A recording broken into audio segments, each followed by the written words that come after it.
या सिनेमात मांडण्यात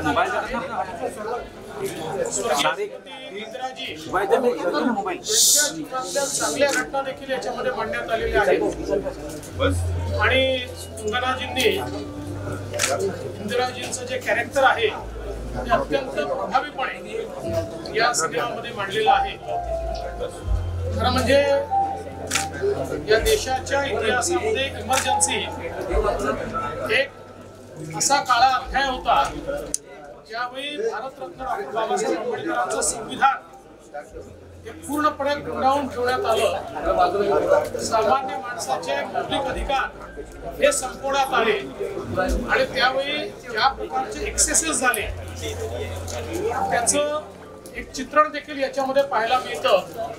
आणि त्याच वेळी 1971 साली ज्या दृढतेनं भारताने बांगलादेश निर्माण केला ती दृढता देखील याच्यामध्ये पाहायला मिळते। मला असं वाटतं की एक ऐतिहासिक घटनांचा मागोवा यामध्ये आपल्याला निश्चितपणे पाहायला मिळतो आणि ज्याला आपण एका नेत्याचा प्रवास हा देखील त्याच्यामध्ये आपल्याला पाहायला मिळतो। मला असं वाटतं की कंगनाजींचं बी त्यांनी जे अतिशय प्रभावीपणे इंदिराजींचं कॅरेक्टर उभं केलं त्याबद्दल त्यांचं अभिनंदन। इमरजेंसी इस फिल्म का स्पेशल शो मैंने देखा। इमरजेंसी हमारे देश के इतिहास में एक ऐसा अध्याय है जिसमें पूरे तरीके से लोगों के मौलिक अधिकारों का हनन हुआ था। भारत के संविधान को एक प्रकार से बंद कर दिया गया था। लाखों नेताओं को 2-2 साल जेलों में बंद किया गया था और जिस प्रकार से जनता के ऊपर उस समय अत्याचार हुआ था इन सारी चीजों को बहुत प्रभावी ढंग से इस फिल्म में रखा है। लेकिन साथ साथ कंगना जी ने जिस प्रकार से स्वर्गीय श्रीमती इंदिरा जी का कैरेक्टर इसमें हमारे सामने लाया है मैं उनको बधाई देना चाहता हूँ। बहुत प्रभावी ढंग से उन्होंने उसको लाया है और केवल इमरजेंसी का काला कार्यकाल नहीं तो उससे पहले इस देश में इंदिरा जी के नेतृत्व में 71 की जो लड़ाई हुई थी उसको भी बड़े अच्छे ढंग से सामने लाया गया है। तो मैं ऐसा मानता हूँ कि एक प्रकार से उनकी जो लाइफ जर्नी है वो लाइफ जर्नी भी इस पिक्चर के माध्यम से हमारे सामने आती है और देश का एक ऐसा इतिहास कि जो शायद लोकतंत्र को अगर जीवित रखना है तो जो इतिहास सबको पता होना चाहिए वो इतिहास भी इस फिल्म के माध्यम से हमारे सामने आता है। अभिनेता सैफली खान पर हमला हुआ है सर, इस पर क्या ऐसा है कि या सिनेमातनं लोकांना लक्षात येईल कारण ज्यावेळेस इमर्जन्सी लागली माझे वडील 2 वर्ष इमर्जन्सी जेलमध्ये होते मी फार लहान 5-6 वर्षाचा होतो पण आमच्या नंतरच्या पिढीला इमर्जन्सी काय माहिती नाही।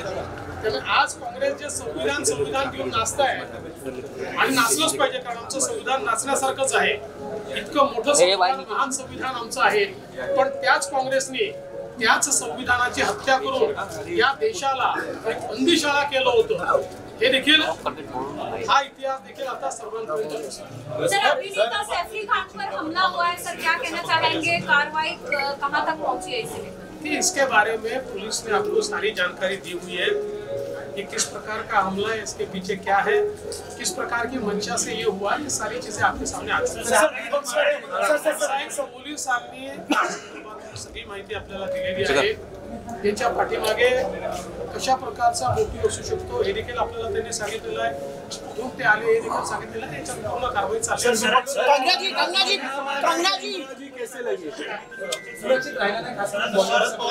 कंगना जी पीएम को दिखाएंगे आप फिल्म? देशातल्या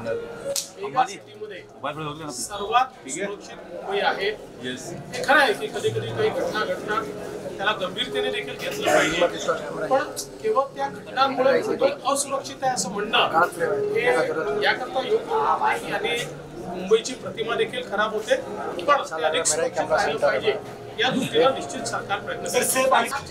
हमें कितना संघर्ष करके आज हमारे कैमरा जूम नहीं होता क्या? जी जो है हमारे यहाँ पर क्या करता है यार?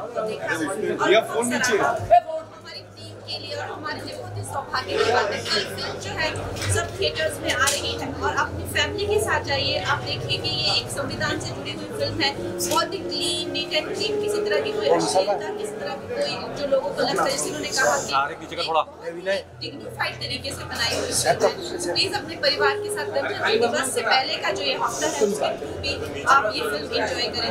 धन्यवाद।